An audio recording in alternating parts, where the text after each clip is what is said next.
एकदा मुंबईमध्ये असताना माझे आई वडील घरी यायचे होते. तर म्हटलं आई वडिलांना मुंबई दाखवायची आहे, तर बसमधनं घेऊन जाणं बरोबर नाही आणि ट्रेनमधनं घेऊन शक्यच नाही त्यांना. तर म्हणजे गाडी घेऊ आपण. म्हणून मग मी एक्झिबिशन लागलं होतं बांद्राला.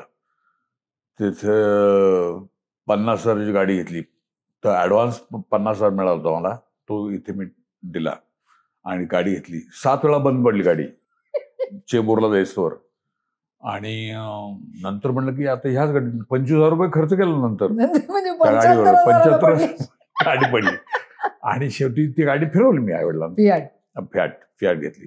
पण तुम्हाला सगळं पहिल्यापासूनच माहिती होतं, तुम्ही एवढे टेम्पो चालवलेले आहेत. त्यावेळी इतकी शूटिंग होती माझ्याकडे की बघायला अर्धा तास म्हटली गाडी. मी नवीन दिसली गाडी, रंग लावली, सगळं चकाचक केली. म्हणजे ही गाडी या आणि गाडी चालू झाली. घेऊन गेलो, निघाली गाडी करेक्ट. आणि सायनला गेली, बंद पडली गाडी. म्हणलं आता हे बंद पडली तर घेऊन तू जायला पाहिजे घरी. मग शेवटी 7 वेळा बंद पडली, घरी नेली मी. पण स्टेरिंग हातात आलं दिवस. कशी थांबवली गाडी मी. म्हटलं काय कर नाही गाडीचं. ती गाडी विकून टाकली. दुसरी गाडी नवीन फियाट घेतली. ती घेतलं, तिचं नटबोल्ट पडले. पुण्याहून मुंबई 8. म्हणलं ही विकून टाका. ती विकली. त्यानंतर 13 गाड्या घेतल्या मी. आणि आता मर्सिडीज घेतली.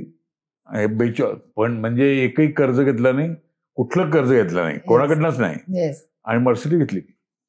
ज्योतीला तुम्ही स्कोडा घेतली, मर्सिडीज घेतली, काय विचार नका करू, घेतली. नमस्कार, मी मोहन जोशी. मी आज कांचन अधिकारी यांच्या या यूट्यूबच्या कार्यक्रमामध्ये आमच्या गप्पा खूप रंगल्या आहेत. हा मनोरंजन करणारा कार्यक्रम आहे. तो नक्की बघा, लाईक करा, शेअर करा आणि सबस्क्राईब करा. धन्यवाद.